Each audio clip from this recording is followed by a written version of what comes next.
Welcome, ladies and gentlemen. It is January 27th at 10 o'clock in the morning, and welcome to the Wisconsin Counties Association webinar on the CMS and CMS Interim Final Rule and Practical Issues. I am Mark O'Connell of the association, and with us today, we have the most capable, smartest, and most experienced local government attorney in the state of Wisconsin, Andy Phillips, out of the newly minted law firm, Attolles Law, out of Milwaukee. Welcome. We are going to talk a lot about CMS. We did not ask for this challenge to come before us, nor did we ask for really any of the challenges related to COVID to come to before a county government, yet here they are. And sometimes with help from the feds, sometimes with help from the state, but oftentimes on our own, with the help of our own skills, talents, abilities, and legal counsel, Andy Phillips, we've been able to maneuver our way through this very choppy waters of COVID-19. Today is no exception. There are no easy answers. There is no magic bullet. This is a difficult one, and we're going to have to tackle this, I think, together. So, Andy, I'll turn it over to you. Kind of walk us through what we're going to talk about. I would hope that this would be a very interactive conversation. There's lots of questions related to this and some answers, but not all answers. So please feel free to use the Q&A, the chat, raise your hand, and we will have, I hope, a very productive conversation. So, Andy, take it away. Thank you, Mark. Thank you for the kind introduction, and good morning, everybody. Today is the D-Day, if you will, January 27th. That's the date that we as counties in one of the 25 states that are subject to the immediate implementation, meaning today, of the CMS Interim Final Rule. Today's the day. So we thought it would be a good opportunity to get together and talk about, well, what does that mean? I know we've talked in the past on several occasions about what the Interim Final Rule requires. I wanted to give you an update on what we've got in terms of enforcement ability that's out there, given that, again, today is a deadline for the first phase of compliance. But I also wanted to point you back to the invitation for this particular phone conference or Zoom conference today, because that invitation that Michelle sent out contains links to all of the previous documents that we've put out to all of the county family dealing with this CMS Interim Final Rule. And many of the questions that you all have asked over the course of the past few months have been answered within those documents. So I would point you back to the invitation and I really encourage you to take a look at that document to the extent you have questions about interpretation and application of the Interim Final Rule. Second, I wanted to talk briefly about what this means in terms of enforcement, because on the one hand, we've got a mandate, and the mandate is very clear. And the mandate states that for a facility that is covered by the Interim Final Rule, again, it's a covered facility that is subject to CMS regulation, and we've gone through that again in the previous publications that we've put out, that facility, 100% of the staff there, not 90%, not 80%, 100% of the staff there has to have received by today's date at least one dose of the vaccine, or the individual has to have a qualifying exception for religious purposes or for disability reasons. And so it's a mandate, and it's pretty clear in terms of what the Interim Final Rule requires. Now, I think I've talked before with all of you about this concept that the enforcement mechanism under the Interim Final Rule, CMS has delegated enforcement to the state survey agencies. And in our circumstance in Wisconsin, that's DQA, Division of Quality Assurance, which is part of the Department of Health Services. In conversations with the Department of Health Services, both offline and online, and I've viewed their webinars and discussions on this topic, they've indicated that they do not anticipate any sort of special enforcement process. They're not going to send surveyors out for the sole purpose of determining whether there's compliance with the CMS vaccine mandate. That being said, they could, and they have every opportunity to do that if that's what they so desire.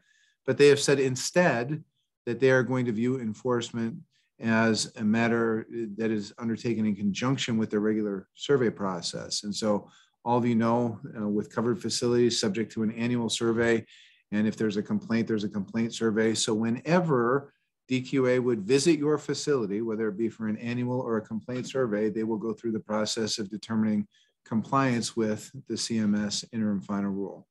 I think that's probably a pretty safe bet that that's the route DHS is going to take, simply because they do not have the resources to send mass people out to all of the facilities to check compliance with the Interim Final Rule. So I think it's natural that they would view the most efficient and effective way to look at compliance as being a part of the annual or complaint survey process. Second, if we look at additional guidance from CMS as it relates to this mandate, remember I started with this premise that 100% of staff and other persons who come in contact with the facility have to have received at least the first dose of the vaccine by today's date. CMS has indicated that if a facility is above 80% in terms of vaccination rate and has a plan to achieve 100% staff vaccination within 60 days of today's date, that the facility would not be subject to additional enforcement action. Now, when we look at that, of course, CMS and the state are not going to know what your vaccination rate is unless they ask and you disclose. And so the question becomes, at what point do we disclose information? Do we disclose the plan? What sort of things do we need to do in order to make sure that we qualify for that 60-day grace period, if you will? And I don't have a good answer for that because, of course, today is the deadline that we have to have 100% or have a plan in place to achieve 100% within the next 60 days. So that's an open question. The other open question, the one that's been confounding me, and I know a lot of county folks out there, is, well, we're going to have a significant number of staff. It may not be close to a majority, but it's going to be enough to make a difference that under no circumstances are going to get the vaccine. We know they will not. We know that they will not seek a religious exemption. They will not seek an exemption under the disability accommodation laws. And so we're in a position where we have to essentially lay those employees off or terminate their employment. They can't come in contact with the facility.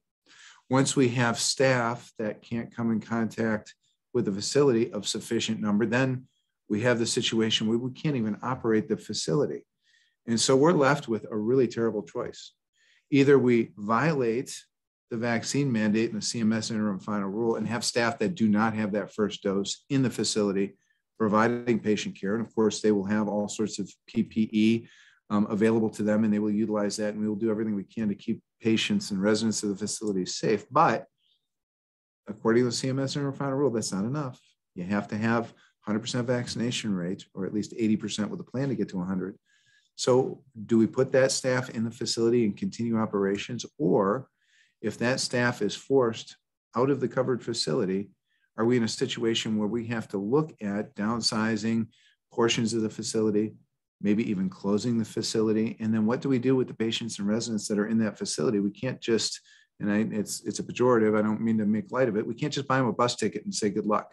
These are extremely vulnerable individuals that we have not only a legal obligation, but a moral and ethical duty to take care of these folks. And so that's the question. That's the choice that we're faced with. Mark started this conversation with, we didn't ask for this, but we're left to deal with it. And that's entirely true. And so based upon discussions that I've had with Mark and his team, based upon discussions that I've had with other people out in the county family talking about this issue, it got to the point where earlier this week, I told Mark, let's get a call on the calendar because this is a very important issue for counties. People might have questions, people might have concerns. And I think those are legitimate questions and legitimate concerns. And I think that no matter what, it would be incredibly beneficial for all counties in Wisconsin to be on the same page as it relates to interpretation of this rule and be on the same page as it relates to the very practical realities that are confronting counties as a result of this rule and how we are going to deal with them. Counties have asked me, do I call DHS and start a conversation about what implementation of this rule really means? I suppose we could. I suppose we could do that, but I'll tell you, I'd rather have a conversation with DHS on behalf of 57 counties as opposed to one county. Is it better in this circumstance to beg forgiveness after the fact or to ask permission before the fact? And I don't have a good answer for that. But I would be really curious as to anybody else who is on this line, anybody else's thoughts as to how we are going to deal with this mandate in the face of staff shortage challenges and concerns and what those mean.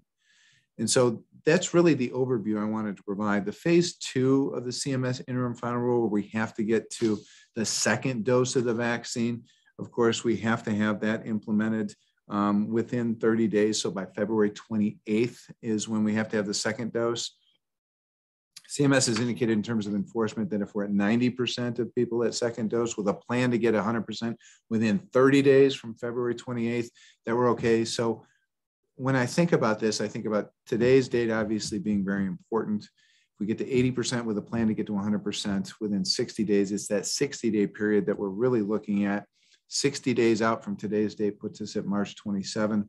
So that's the next 2 months are going to be critical in terms of how we react to this mandate and what we need to do as counties.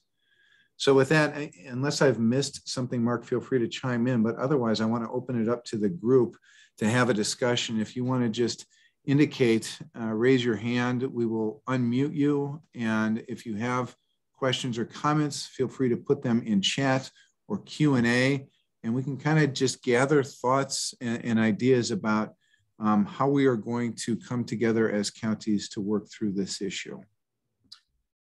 So there's currently nothing in the chat or the Q&A, Andy, but Anne Marie, do we have anybody's hand raised?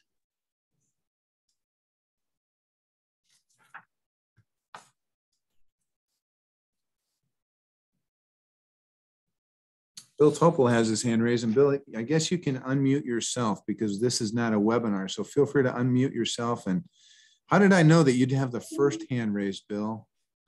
Well, you know, I always have to say something. So I was thinking, Andy, I don't have the answer to, you know, what are we going to do? I was wondering when you're commenting about how DQA is going to monitor this or review it. So let's say that hypothetically that a county ignores this. And then DQA comes in for a survey, I don't know, this summer, the end of the year. Do they go back and say, you didn't comply with it back in the end of January and February, and we're going to cite you for that? And then do we know what the penalty is for it? Is it a fine? Is it, you know, you must be in compliance in 90 days or we're going to shut you down? Do we know anything about the DQA response? Yeah, I think that's a great question, a great point, Bill. And that was a question that was posed to DQA. My understanding is that they will go retroactive to take a look at compliance as of the date that compliance was mandated by CMS. And so they're going to ask for documentation of your plan and what your vaccination rate was on these magical dates of January 27 and February 28. That's my understanding. It's also my understanding that if you have that plan in place and you disclose those figures and you're not in compliance, that DQA is going to work with you to try to get to compliance with the CMS Interim Final Rule. I have questions about what work with you means in this context, because we know that under the Interim Final Rule, what's at jeopardy here, what's at risk is federal funding. And that's a huge dollar figure. If a county were to retroactively lose federal funding, that's an awfully big risk. Now, we've been told that in reality, DQA is going to take an approach to compliance here, not be punitive, but try to encourage compliance and get folks to the levels mandated by CMS. Those are words. We've got an interim final rule on the books that says that federal funding is in jeopardy. And so I don't want to downplay the significance of what the rule says as opposed to what DQA and others are saying the enforcement process is going to look like. And that's, again, where I get a lot, I should say, nervous about whether we want to have an upfront conversation with DHS or if we just want to ask for forgiveness. Because I'll tell you something, if we ask for forgiveness and they say, sorry, no, that's an awfully big penalty. That's tough.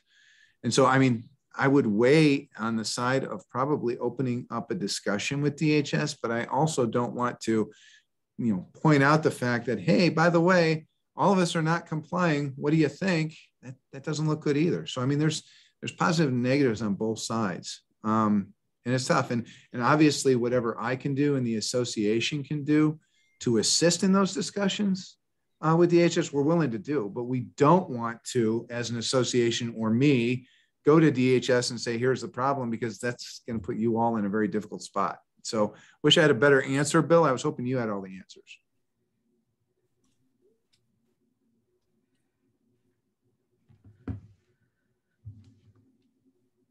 Mark, I see we have a message in the chat. Do you want me to just go ahead and read that message? I do not see it in the chat myself. So yeah, go ahead, Andy. It's from Jason. We have an employee who received their first dose with a negative reaction. The physician, I assume the physician who is treating that employee, physician refuses to sign the medical exemption, giving the reason that they do not want to be held liable. If a second physician responds the same, how might we handle this issue to remain compliant? The first dose was delivered by public health, not the physician. I really haven't looked into what the concern would be from a, let's call it professional liability or malpractice standpoint for a physician that signs a medical exemption. I don't see there being a big liability concern there, but perhaps I'm missing something. I know, and I've worked with clients and facilities that have been covered by a CMS vaccination mandate prior to this interim final rule, hospital settings and things like that, where we've evaluated requests for both religious exemption and disability accommodation. So I'm not quite certain what the concern is for that physician. So how do you handle this if you've got a second physician? I think you handle it based upon the best documentation that you receive from the employee. It's not incumbent on the employer, in this case, the county, to make sure that all of the I's are dotted and T's are crossed as it relates to a disability accommodation. It's incumbent upon the employee to have some sort of paperwork that provides them with the justification for the request, and then we evaluate that request as it comes in. Now, we can work with the employee in that process. It is an interactive process under the Americans with Disabilities Act, so we can work with them, but the initial burden is on the employee to present. And if the employee does not have medical documentation supporting the request for the medical exemption, we have a discussion with the employee about what the exemption request is and what we'd like to see in terms of medical information. So that's a really roundabout way of saying, Jason, let's work with the employee, see what kind of documentation we have, and then see what we can do to try to get additional documentation, because that's a really tough situation for the employee to be in. All right, Andy, I think that was a direct question to you. That's why I didn't see it. So you should look in your chat to see if you have questions. It was a direct message. Thanks, Jason. All right, so the chat is open. Q&A is open. No, Q&A isn't on here, so it's chat only. Just chat. Yep. This is set up as a Zoom conference, not a webinar. So please press chat and type your question to me or to everybody. That's fine. I see Clara Lynn has her hand up. Clara Lynn, you can go ahead and unmute if you'd like. And Clara Lynn, before you start, if I could ask some of the WCA staff, if you could drop off the call. We're at 99 people right now, and or 100, and our limit is 100. And we'd like to make sure our county guests, practitioners, have an opportunity to participate. So if it's non-essential, if I could have my colleagues drop off, that'd be great. Thank you. Go ahead, Clara Lynn. Good morning. Thank you, Andy, and congratulations on the new firm. Thank you.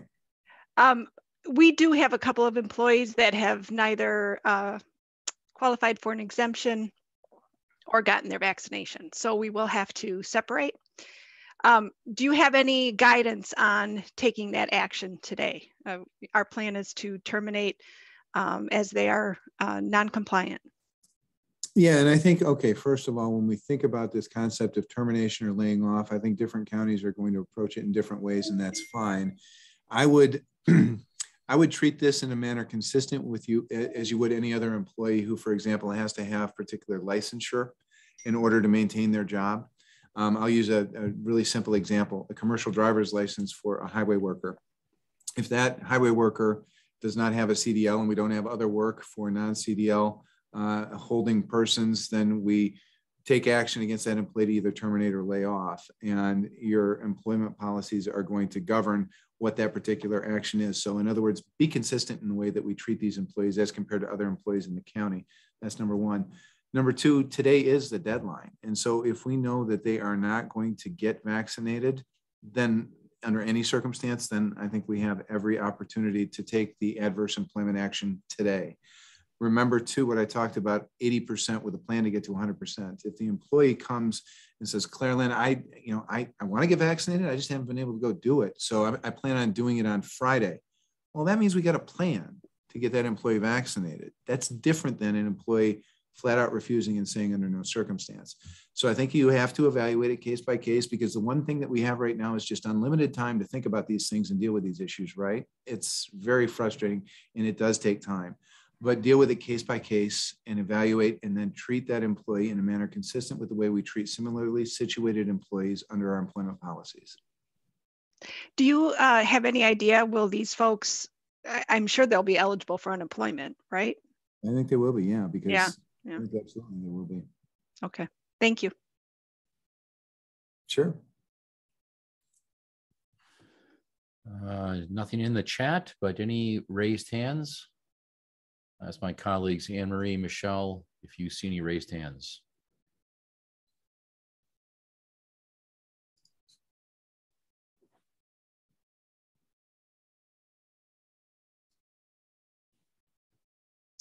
Well, we'll give it just a few minutes here. This is a complicated topic, no doubt, and no easy answers.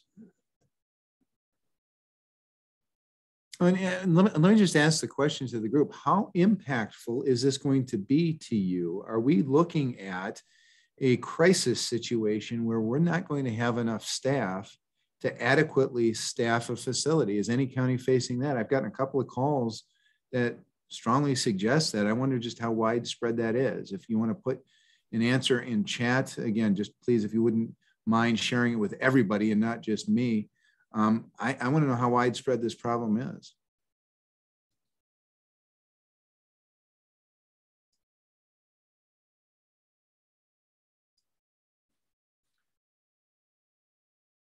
All right, Andy, we do have something in the chat here. Okay, it's an answer. We have not with current staff, but the competition with other facilities is so strong. We are in constant turnover. No, I think that's a good point, Charlie. I mean, yeah, we're competing with other medical facilities for talent. And in this environment, it's awfully tough because if we have to recruit, that's a very small pool of people from whom we can recruit. So Dave Henry put something in the chat. Yep. He asked the question, so should we possibly lay off until they get vaccinated as long as they say they will, and as long as we have at least 80%? I think, Dave, that's a great point. Part of your plan can be for employees who have indicated an intent to get vaccinated with that first dose within a certain time period. And as long as we believe that's what they're going to do, we give them that grace period. We lay them off during that grace period. If they indeed get that first vaccination within that grace period, we bring them back. Okay, that's our plan, is that we're going to get to 100% by utilizing that sort of measure. And so I think it's perfectly legitimate to lay people off who say they intend to get vaccinated just for whatever reason they haven't been able to yet. And then if we get to that date where they haven't been able to, well, then we have to make that tough decision of whether we separate.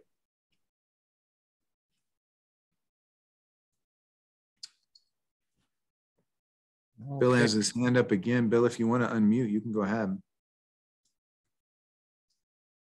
Yeah, let me switch my view because I'll come in a little bit better. So I'm curious about, with all the folks on the call, if any county has been successful in actually increasing the percentage of staff that have been resistant. Like, what maybe with this group, if someone's been successful, to share that in the chat, because or to just come on the screen and tell us how they've been able to, improve that percentage. Because across the state, we don't hear about all the different counties and their experiences, and some may have actually had some success, maybe not large success, but at least some. And what are those ideas for increasing that participation over the last few weeks when, we're trying to get people vaccinated? Is there any county that's had some success, and would they be willing to share what those strategies are with the rest of us? It's a great question, Bill. So really, anyone who's had any sort of measure of success, please unmute, jump in, highlight yourself in the chat. Could all benefit from that. Claire indicates that they had an in-house vaccination clinic on site yesterday that says that she says has met with some success. So that's a good idea. Yeah, we were able to get a few more folks that were holdouts vaccinated yesterday, first dose, of course. We took our time with analyzing the exemption requests, and there were a few that we denied. And we engaged in a process with them. We got a few ultimately accepted.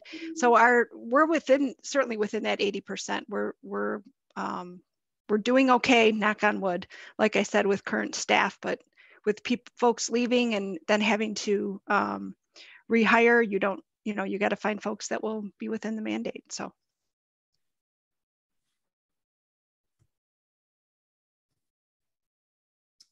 Other ideas from folks out there?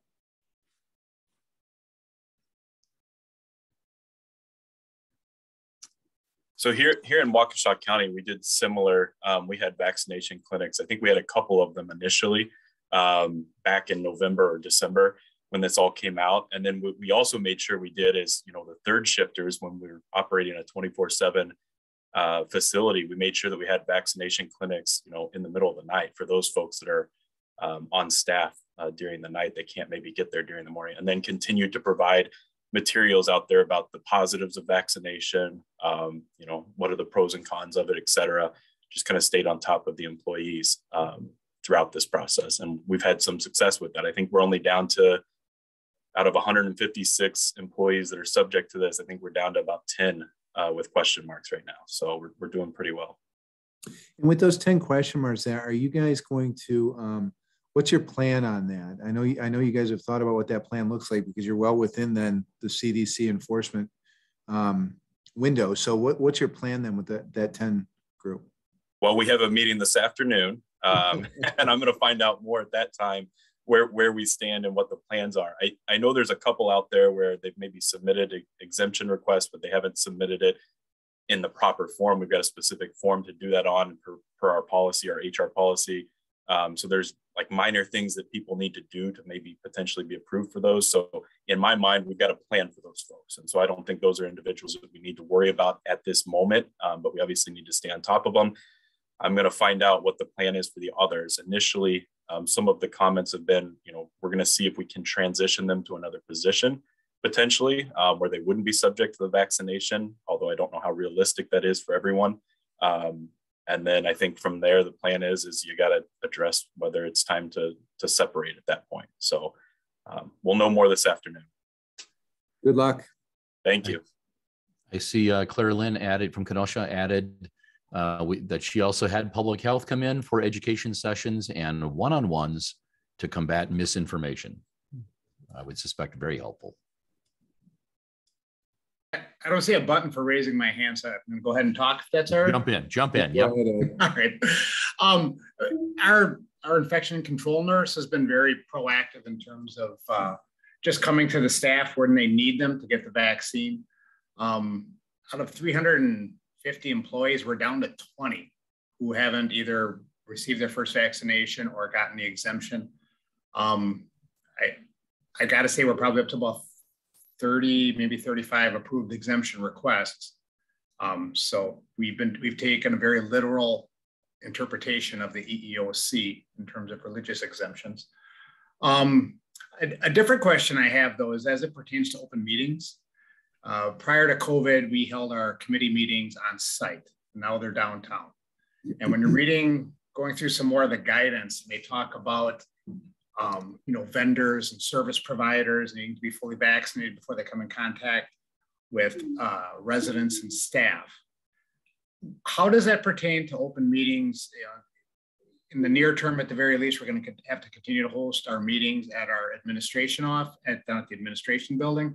How does that apply to open meetings in terms of we have staff that are required to be at those meetings? And we can't ask the vaccination status of people entering an open meeting. What do you feel the expectation is? Do we just, do you have virtual attendance by staff, including myself? That's not very good that's just not good public policy, I don't believe. No, it's not good. What your thoughts are on that? Yeah, I know. And that honestly, that surprised me a little bit when I heard that come out of DQA, because they had suggested that a board of trustees for a nursing home or a county board committee would have to be fully vaccinated under the CMS IFR if they were going to come in contact with facility or staff at the facility on a regular basis, including monthly meetings. I mean, that surprised me a bit, but I think that's a very practical problem, Ed, is that you've got a situation where staff needs to be at those meetings in order to provide information to the policymakers to make informed decisions, yet you can't ask vaccination status. And I can guarantee you that there will be individuals who, even if asked, are going to refuse to give vaccination status. So what do you do? So what do you do? And I think that forces us into a position of remote attendance at these meetings, where staff has to remote into those meetings and unfortunately provide reports and information via Zoom or Teams or Google Meet, whatever the case may be. I think you're forced into that position because, to me, I mean, again, I'll go back to what I said earlier. I'm fearful of what somebody is going to do or say if they find some sort of violation of the IFR mandate. I don't want to jeopardize federal funding. That would be my biggest concern. And so I think we've got to figure out a way for the individuals who are on the periphery of this mandate, those board of trustees members, committee members. All right, stay in the county courthouse, have your meeting. We're going to remote in. And as awkward and as cumbersome and as difficult as that is, to me, that's probably the most practical way to comply with this rule. And it also complies with the open meetings law, by the way. It's fine. People still can attend that meeting at the county administration building, Ed, and you can Zoom in and they can see you. That's fine. So I'm not worried about open meetings law compliance. I'm more concerned about the practicalities. To your point, is it good public policy to have you remoting in? Probably not, but I also don't want to do something that would jeopardize the funding.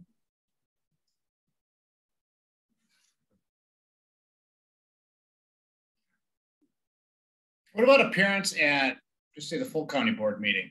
That's not necessarily the health facility, our committee meeting, but other, we have one coming up. There's other policy issues that arise that would require my attendance at the county board meeting. I mean, how far down the rabbit hole does this go? I mean, does this pertain to me going out to lunch and I don't know the vaccination status of my server? Or well, yeah, that's a great question, because I mean, the rule speaks in terms of regular contact with a facility, and so I wouldn't think that all county board members have regular contact with a facility. And so, do you have to make sure that the entire county board is vaccinated before you appear at the county board meeting?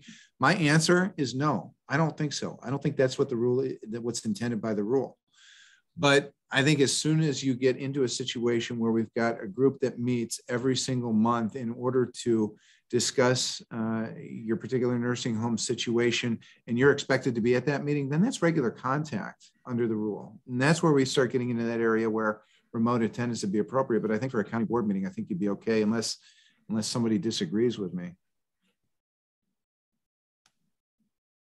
Because I think you're right. I mean, are you gonna ask about the vaccination status of every single person who serves you lunch or you run into at a convenience store or anything like that? No.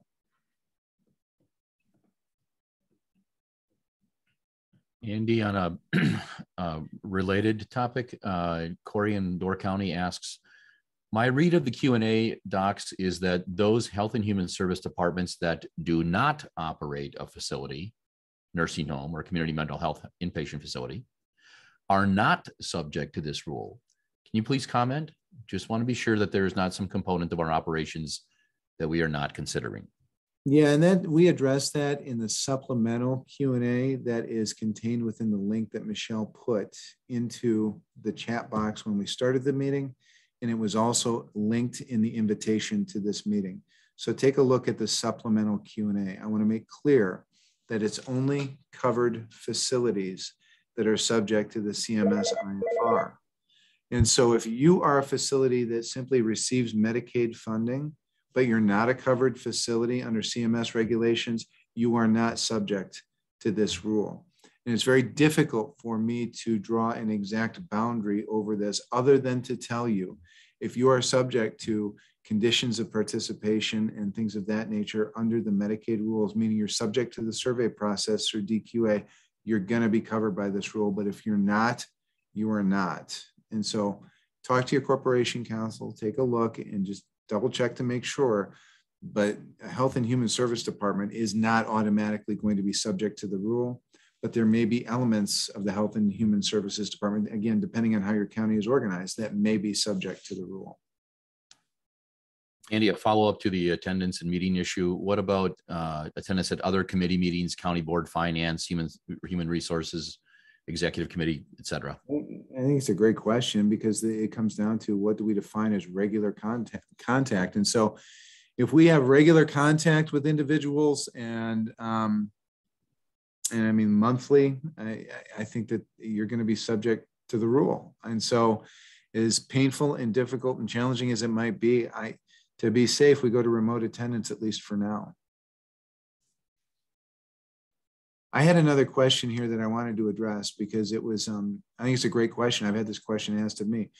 Shouldn't we as a facility be working with employees to work through this exemption request process?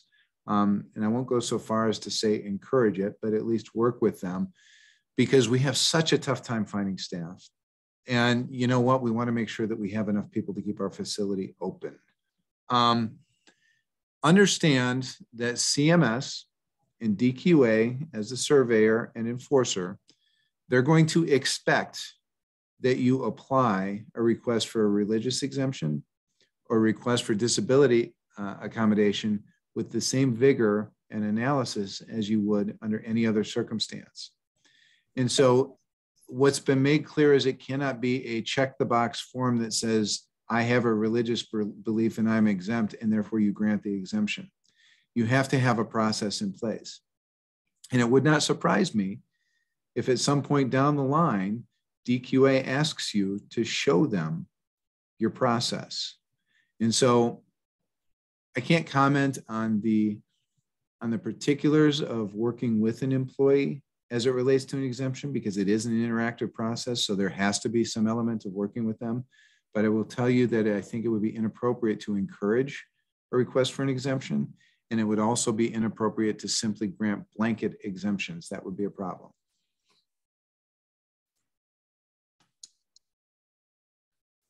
I'm reading down the Q&A here, Mark. Question from John, would prior infection with a positive antibody test meet the standards for a medical exemption?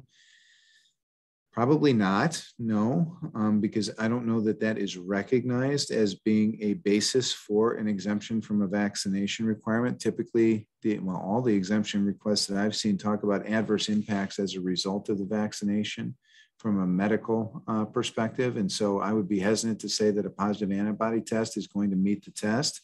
That's not to say that there isn't some element of consideration that goes into that though, where if somebody says, look, I have an adverse reaction to particular antibodies or other elements of the vaccine. I've already had COVID-19. I've got the virus, so I've got the antibodies. That might be something you consider, but on its face, the fact that you had COVID-19 previously and have a positive antibody test, that's not going to meet the initial threshold.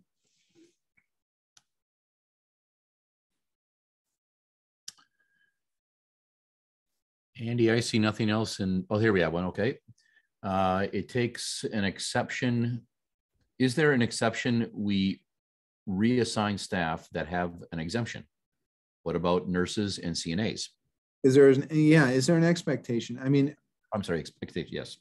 No, I mean, we have an obligation to keep our residents and patients safe. And so obviously we have PPE and other elements. And so I think you have to follow the same PPE guidelines for those exempt staff as you would previous to the vaccine coming out. And so is there an expectation that you reassign them? I don't know that that's an expectation, but that might be a good idea, again, depending upon your staffing circumstances. Same with nurses and CNAs. I mean, your nurses and CNAs, they are there to serve your patients. That's what their job is. So I think it'd be difficult to reassign them. But if you can do it and put them into an admin position for the time being, I think that would be great. Then you know that they're not coming in contact with patients and residents who are the vulnerable population that CMS wants to protect. So I think it's just a case-by-case situation that you have to look at and evaluate based upon the needs of your facility. So not an expectation, but a possible partial solution. Right. All right. Andy, I see nothing else in the chat on my end. I don't see any raised hands.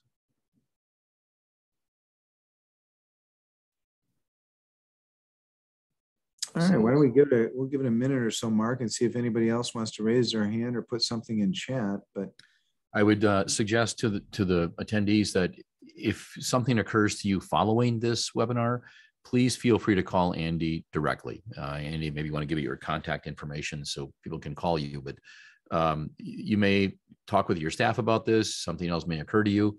Please feel free to call Andy. Our interest here at the association is giving you as many tools as possible so you can conduct the business of county government properly. So if you'd like to have a private conversation, please feel free. So you put your connection, your contact card. Okay, here we go. And A. Phillips at atolles.com, 414-491-7780. Remind everyone, Andy is now with the newly minted law firm, atolles.com. So you can reach him at the email address here on the screen. We'll keep this chat box open for a few minutes after the completion of the webinars in case anyone wants to download that.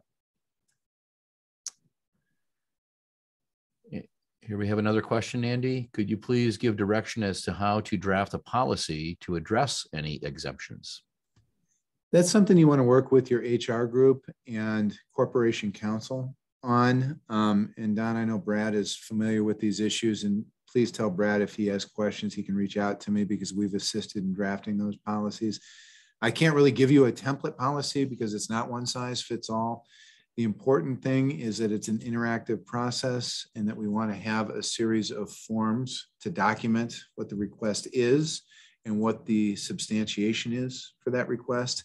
And so it's important, again, to document not only for purposes of going through and evaluating one-on-one with the employee, but also, again, if DQA asks us, we can show them how we treated this issue seriously. So Don, I would suggest talk to Brad and talk to your HR director about how you put together a forms package and a policy for evaluating those requests.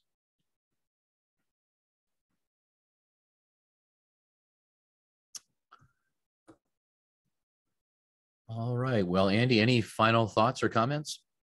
No, I think that, I mean, thank you all for sharing the information and asking the questions that you had today. We will get through this. We've said that for the last 2 years now. We will get through this, and eventually we will. If at some point you would like the association, me, in combination with a group of counties or a single county to approach DHS and have a discussion, let us know if we can help. You all have good relationships with DHS and DQA already. So you might say, well, we'll talk to them, and that's perfectly fine. But to the extent you want to get together with some other counties, work through the association, work through me, and have a discussion with DHS, we're happy to help. In other words, let us know how you would like to approach this issue. There is no perfect solution because this is a particular problem that is incapable of perfect solution. But what we can do is continue to share thoughts, share ideas, and figure out a way to get through this together. So thank you all very much for everything that you've done throughout. This is just the latest in many, many challenges. So thank you all for what you've done over the last couple of years, and appreciate everything that you've done to share your information and knowledge with the county family. We will keep this call going for a bit after we conclude here in about 30 seconds. So you can download Andy's contact information or go over any of the questions that we asked previously. Thank you all for joining. And I am quite certain this will not be the last time we talk about the CMS Interim Final Rule. Thank you all for joining. Thank you.